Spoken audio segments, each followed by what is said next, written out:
This episode of the CoinWeek podcast is brought to you by PCGS.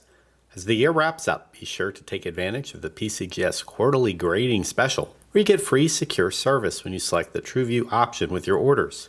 Visit www.pcgs.com to learn more. Chris Costello is not only a U.S. Mint Artist Infusion Program coin designer, but is also the creator of the Papyrus font, which he developed shortly after completing his undergraduate work in 1982. A recent Saturday Night Live skit has thrust Chris into the media spotlight. Next on the CoinWeek podcast, I talk to Chris about coin design, the importance of typography on coins, his recent brush with fame, and his reaction to a vocal minority of people that have spoken out against the 225th anniversary gold coin from the U.S. Mint, a coin that bears his reverse design.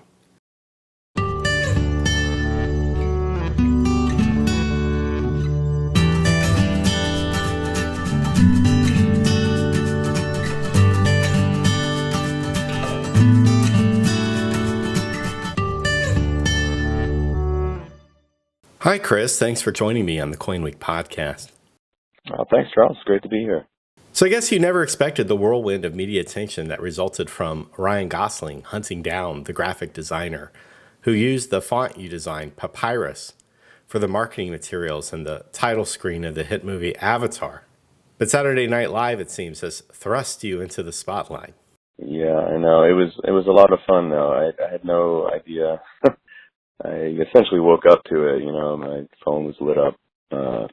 Friends were telling me, "Hey, did you see that Saturday Night Live sketch?" But yeah, it was a lot of fun. I mean, I watched it. My wife and I cracked up, and I understand the whole thing. It's this kind of thing that's been going on for decades. It seems like it's either love it or you hate the font Papyrus. But it was really a fun sketch. Well, I do wonder if the analysis that I'm reading and seeing on TV gets at least partially wrong. It seems to me that Gosling's obsession in the skit isn't over the artistic merits of the font itself, but of the ubiquity of it and how a professional designer on a big budget film could just get away with pulling a font from a drop-down box on a word processor. Well, I think there's an underlying criticism of the font that's been going on for years, and then lately with the whole Avatar thing. I mean, this again kind of resurfaced initially back in 2009 or 2010 when the movie came out. There was another kind of a surge of, what are they just? This is a blockbuster movie. Why are they just using a default, drop down menu, text item from a menu without actually designing a real logo? So yeah, it's a little bit of both, and it's just the fact that they chose Papyrus for a logo and didn't do any editing or anything at least noticeable, I think is what caused a lot of stir, especially among graphic designers. Well, what was your take on Avatar using your font? I felt the same way, I think, as a designer. I mean, I think it looked okay, but I think they probably could have been a little more creative with it. Yeah, and I saw the movie. I thought the movie was great. It was a lot of fun. They also used all the alien subtitles were done in Papyrus. Yeah, I understand where designers are coming from. It seems like they could have probably made more of a creative choice of the font. But there you go. It's what's done is done.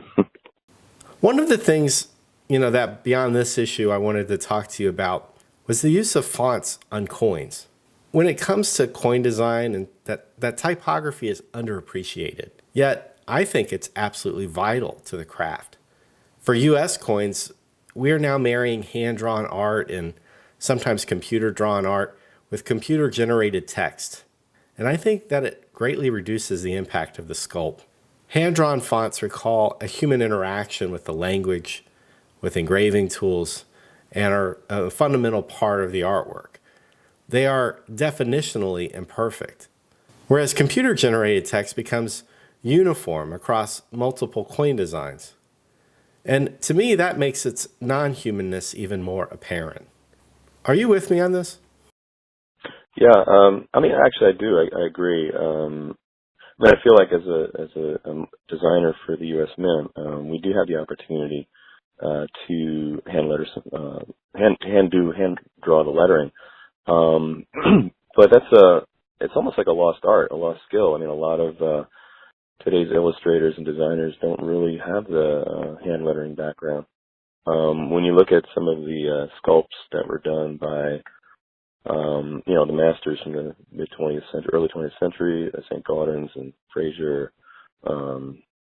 Wyman, they actually did their fonts. They weren't called fonts. They were basically their typography. Their type was all executed by hand as just a perfect balance to the composition of the piece as a whole.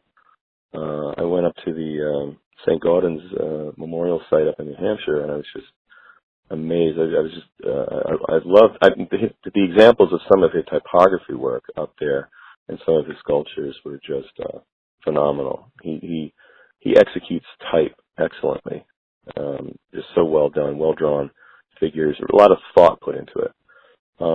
Today, it's because we have a lot of these fonts available to us. I mean, hundreds, thousands of fonts on the computer.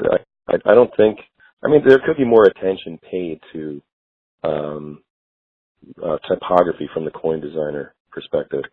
Sometimes I feel some of the designs I've seen, maybe they've been a little. The type is an afterthought.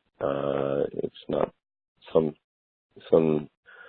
of the inscriptions maybe are not placed properly, or there's a weird balance between positive and negative space. I would just hope that more designers would consider the typography as a major part of the composition and give it the attention that it needs, rather than kind of an afterthought from a fabulous drawing of a figure. So I was at the Mint Forum last week, and actually because the CCAC was also meeting last week in Washington, I was able to meet up with Jeannie Stevens Solomon and Eric Jansen, two of the members of the CCAC. I was championing this idea of hand-drawn text to them, knowing that you and I would later meet up to have this conversation. And I asked them why they approve designs that have computer-generated fonts. I asked them to imagine the absolute abomination that would be a peace dollar executed with computer text. And they both looked at me aghast at the thought of such a thing. I agree. Again, the peace dollar, the Walking Liberty has a lot of the beautiful kind of American Renaissance coin designs. Those fonts were just so well executed, and literally, designed, I think, custom for each of the coins. And it shows. It's just there's such a continuity of the design. It's just beautiful. I love the typography of the early 20th century artists. How rewarding has it been for you personally and professionally to participate in the U.S. Mint's Artist Infusion program? And how is designing coins different than any other design work that you have been involved with? First of all, it's been a fantastic experience. I've been with the AIP program since 2010. And actually, it was my second attempt to get on with the group. I applied back in 2004 and didn't get in. But I think my work has improved over that period to finally make it in 2010. It was a rough start for me because I didn't really know a lot about coin design, except I've been a coin collector, and I've definitely been fascinated with the subjects and just the concepts and the history behind coins in general. But it was hard. I think the best thing that really worked for me was when I got a chance to work with John Mercanti, who is now retired, but he retired the year that I came on. Unfortunately, I think for me, great for him, but I really missed working with him. He had directed me in such a way I felt like he was just this awesome, one of my best art teachers from college. He was critical in a good way. He told me that one of the things I'll never forget. He said, "This job, or this being a part of this group, designing for the U.S. Mint, is going to be the most challenging part of your career because of the demands and because of the very specific requirements of coin design." And it took me a couple of years to get my first coin out there. I did a number of pieces that, I think was more like on-the-job training, because I didn't really get a lot of, or any kind of studio training that I think the original group of AIP artists had.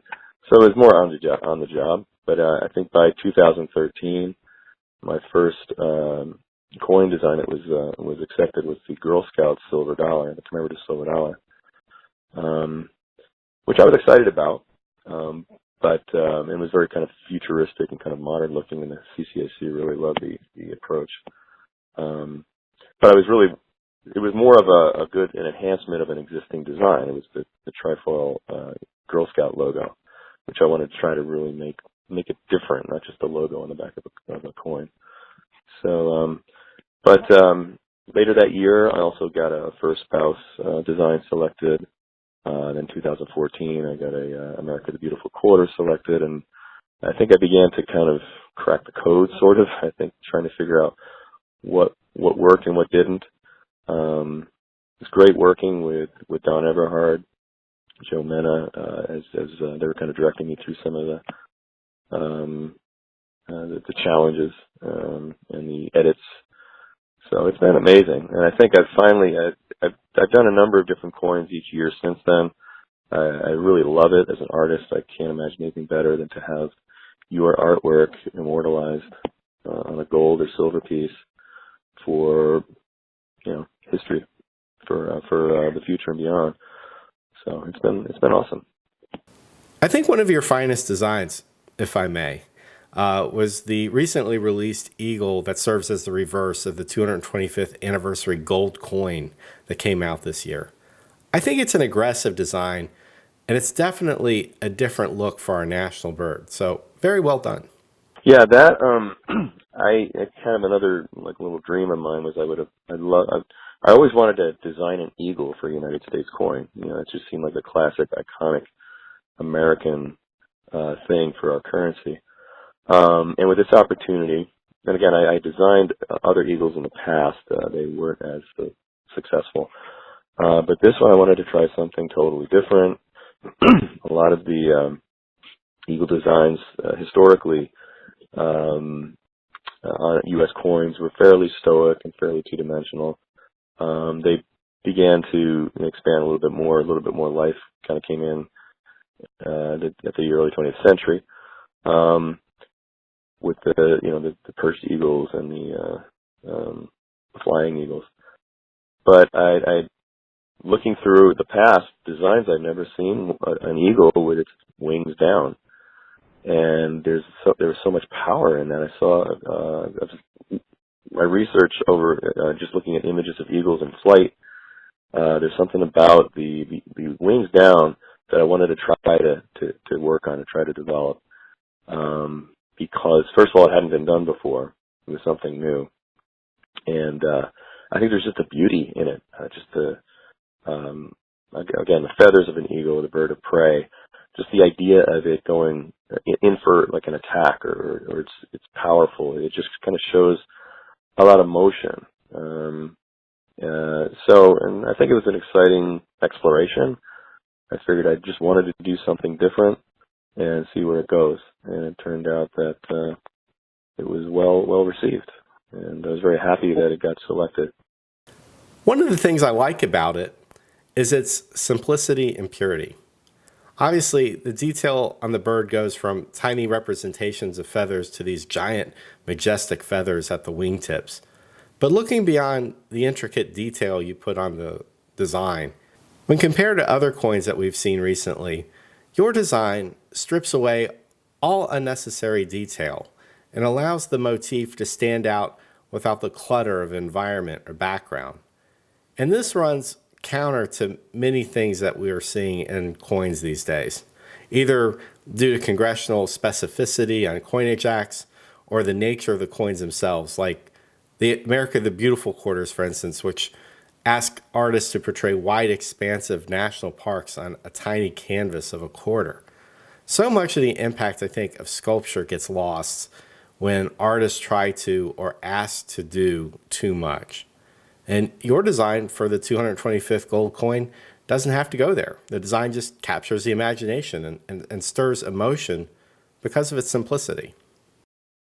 Yeah, well, I definitely take heed the advice and the comments of the CCAC members. We're privy to those meetings now, which is really great. And for as long as I can remember, they've been really pushing for simple compositions, understanding that they're a small palette. I know there's a little bit of a struggle with some of the approaches to the National Park of America the Beautiful coins, the whole postcard thing they're not into, but I think there's several and there are ways to approach the America the Beautiful program with working with the vastness of some of these national parks. I think our challenge is to really kind of break it down into something symbolic or something iconic that represents just an instant representation of the park, not necessarily a panoramic view of the park. It seems like in the beginning of the ATB program, that was what was happening. They were just kind of postcard snapshots of the vastness of a park squeezed down to a quarter size. I think as I noticed some of the comments on early designs, and then I got the opportunity to work on some as well. That was my attempt, is to really try to break it down to easily recognizable, iconic imagery that people could say, oh, that's that park or that park, and it's not too much information. And also with the Eagle design, I definitely didn't want to put anything in the background. I wanted to keep it simple. I know they were going for a modern, 21st century look, a modern depiction of liberty. I also submitted a liberty design for the obverse to balance the reverse idea. And again, that too was more of a simple design, similar to what was selected in that there was a really nice balance between the portrait and that beautiful negative space, which in the high relief you get to see the bowl kind of effect, and the curvature of the coin is very apparent. But as far as my design philosophy with coins, I'm trying to stay 21st century. I'm trying to be iconic in the approach of the themes and the execution of the subject, trying to keep it simple, trying to keep it balanced, and definitely trying to integrate typography in the best way that I can. Even though it is some computer generated fonts, I'm looking for the opportunity to be able to hand draw some of these fonts, but sometimes the deadlines, the time frames don't allow us to focus on much hand lettering. So. Do you read numismatic or other press related to your coins when they come out? I know some artists are not comfortable in dealing with this space, others are. And, I can understand both positions. So I guess what I'm really asking is, are you interested at all in the feedback from collectors or numismatists about your work? Oh, definitely. Yeah, I'm all over the news, the Coin World, CoinWeek, numismatic news, Mint News blog. I see, Dennis Tucker posts work there. Some of the other authors. I've followed some of your interviews and your articles as well. So yeah, I'm trying to get as much information as I can as a coin collector as well, because I'm fascinated on that level. But also just to check out the blogs and the communities online that where I can get some feedback as to what people think. I'm definitely into the commentary, negative and positive, and just seeing where things are at. Did you follow it all the way the 225th anniversary coin was received in particular? If you would have gone onto Facebook or any of the internet sites that allow public comment, there seemed to be a vocal minority of aggrieved people who felt offended and shocked that the U.S. Mint would dare promote a representation of liberty, this fictional, allegorical goddess, as something other than the white representation that we're used to. I know we live in a political climate now where people have their hackles raised because they think anything that doesn't comport to their idea of the way things should be is like a personal attack on them. And I think, that Harriet Tubman $20 bill, when that comes to pass, I think will be again, ground zero for this culture war, as the idea for that redesign was born after a demonization of Andrew Jackson. But this coin and the conversation surrounding it is illuminating for me, because I feel that the Mint has two options, either continue unimpeded to put out more egalitarian representations of America and Americans, or to run away from programs like this because of an outspoken minority of people, and then embolden them to believe that only their view is politically correct and only their tastes and representation of American ideals should be catered to. Yeah. Well, I think it definitely was a bold move, and I think it was a great move on the part of the Mint to do this, because this is our country today. 100 years ago, maybe not so much, but it's definitely a diverse, growing, changing population of people, and I think it's honorable to have each ethnic group represented. I think there's the idea of pursuing other designs in the Liberty series. I believe they're still going to be featuring different other groups that represent America with their portraits as well. But I think it's a beautiful coin. I think Justin Kunz did an amazing job on it. I just love to hearing the story about it. He gave us a little bit of a backstory at one of the most recent AIP symposium, which was really cool. I love the design. It's very classic, but yet it is a modern, got a modern theme. And yeah, I think you're going to get the backlash, maybe especially from the majority, maybe of the demographic, the coin collectors these days. They're probably, I would say, older. Probably the 1950s, 1960s generation.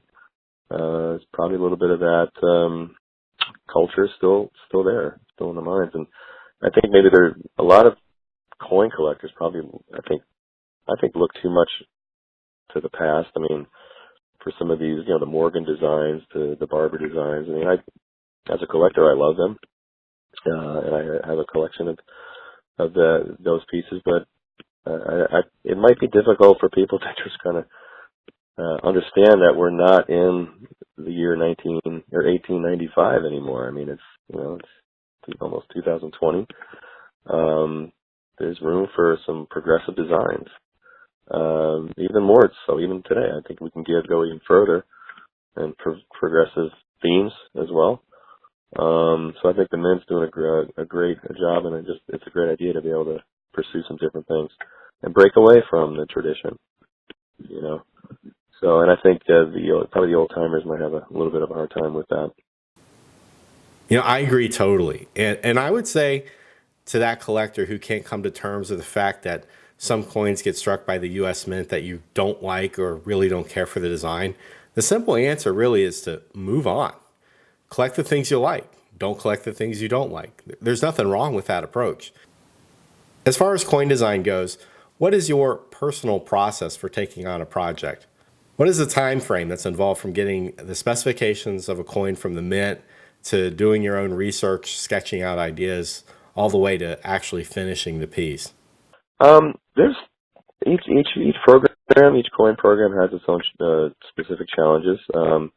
I think over time it's gotten a little, I would say, quote, easier for me than when I first started. I had very little of an idea of where I needed to go, how I needed to approach it. I think over time, as I submitted more designs, I got used to the process. I think I've submitted almost 40 designs for the 40 different programs at this point. And I've kind of streamlined my process. I've figured out ways to do things better, and quicker. But generally, the Mint gives us maybe 6 to 8 weeks to do a program. In some cases, I've been called to do some kind of emergency projects, maybe a 2-week deadline. They need some additional designs to beef up a portfolio, or just wanted some other insights. But generally, we get a good amount of time. I think it's fair enough amount of time to work on it. We get creative briefs that some are very specific and some are very open. I think as the artists probably might agree, the open ones are probably the more exciting and more challenging. But a lot of, again, with the development and I think the changes at the Mint as well, they've given us a lot more creative flexibility, a lot more options to come up with our own unique and original designs. My sketches, and the Mint used to review our sketches before we go to final, and there was a period, I think it was maybe 2013 or so, where they decided, let's eliminate the the draft period, and you guys come up with the ideas, you guys give us the finals, you guys give us the vision of how you see this should work. And that was a turning point for me, I think. I wasn't really having to kind of answer to art direction along the way. I was kind of able to conceive my own vision and bring it to fruition. And I think that's what an artist appreciates. And I think that's what the Mint appreciates too. They want to see the artist's vision. So I started with my own sketches, piles of research first is gone into it. I mean, I do a lot of research online, libraries, whatever, getting photography, getting the history down, the message, even the narrative, trying to get all that together. And in many cases, if it requires modeling or models, I get my family involved. I've modeled for several coins. My daughters, my wife have also modeled. We got to create original portrait illustration, original figure compositions. So a lot of that comes from original photography that we pull together, and I schedule that accordingly, because that is kind of time consuming, just rifling through the right photos to get the right images to work with to build our drawing portfolio from. And that takes probably a good amount of the time. The research, the sketching, the going over, design concepts, scratching stuff, starting over. So I would say that's probably the first month. That's the whole concept thing. It probably takes about a month. I would say I could usually give myself, as part of the process, 2 weeks not to do anything but think and visualize and sketch in my head. And then I'll start doing, once I conceive some idea of the composition that I have in my head, I will begin to sketch it out on paper. And then it takes about, I'd say probably maybe about a week or two for the final artwork. And again, I'm talking about, for me, I work full-time as a graphic designer, so my coin design is done at nights or weekends or other time that I can pull together to make it happen. So, I would say maybe a finished drawing may take me about anywhere from 6 to 10 hours from start to finish. And again, the sketches take a lot longer. And you're doing this by hand. You're not drawing on the computer, or? No, it's all by hand. So I use a specific, several different pencil weights on paper. And I love that too, because again, I work on the computer. I do graphic design and animation, web design, during the day, as a senior graphic designer. So I look forward to just turning away from the computer, any opportunity I get, and just go into this studio and just work with some old school, techniques and materials, paper and pencil. In some cases, I'll do some ink renderings if needed. But all of that is finalized on the drawing board before I scan everything in and then begin to convert it digitally. And there's changes, there's edits that I make in Photoshop with the imagery, and then the typography is done in InDesign. I work with a number of different Adobe products, Photoshop, Illustrator, InDesign, to ultimately produce the images that will be reviewed by the CFA and the CCAC. How brutal is the process of having the CFA and the CCAC look at your art and take it apart? It does seem to me that there is a rule with the CCAC that the design that they spend the most time criticizing tends to be the one they may ultimately select. It's brutal, yeah, but I think it's good, because when I first started with the Mint, even before it got to the committees, the critique was brutal coming from the engravers, which I appreciated.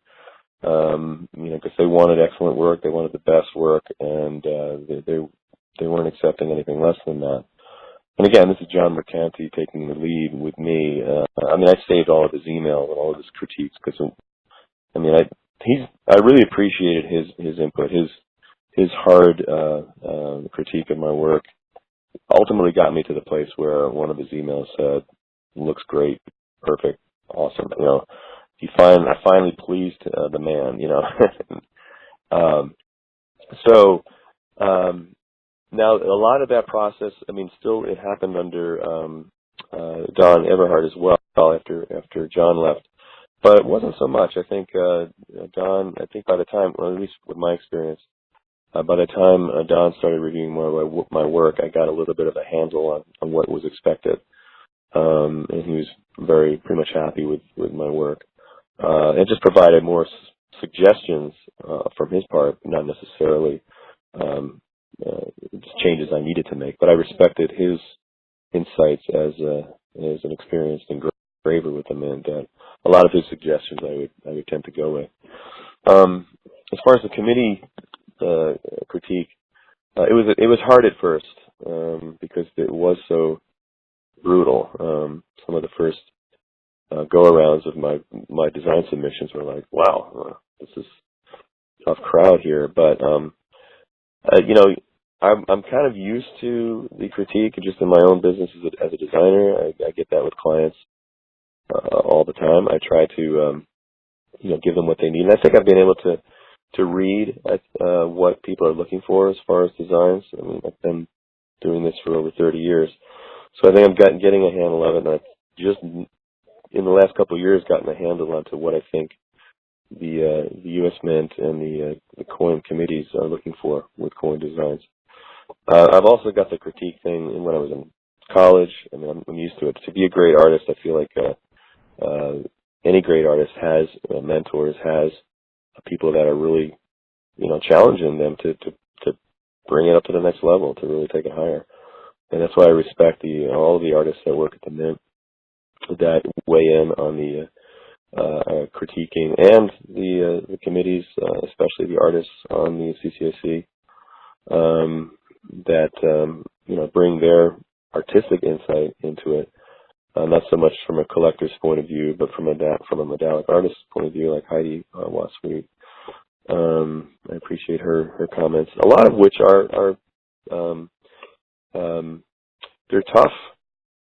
But when you really nail it with her, when she appreciates the design, you've done something, I feel. I appreciate the critique. I actually look for it. I kind of I listen in on these meetings, and I take everything that's said seriously, and I use it to better my design approach for the next project. So it's really much appreciated, honestly, at this point in my career. Well, I think that the Mint is in need for a program to replace the presidential dollar coin series.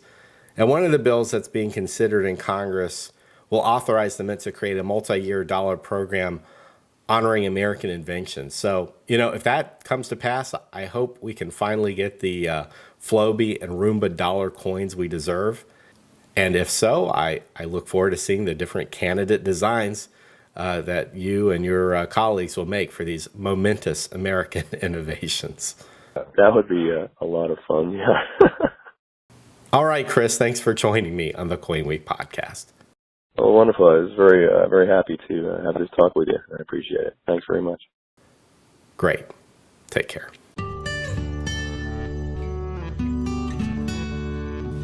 If you enjoyed this podcast, please share it with your friends. And remember, you can download all 82 episodes of the CoinWeek podcast for free from the iTunes Store or stream them online on CoinWeek.com. I'm editor Charles Morgan. Until next time, happy collecting.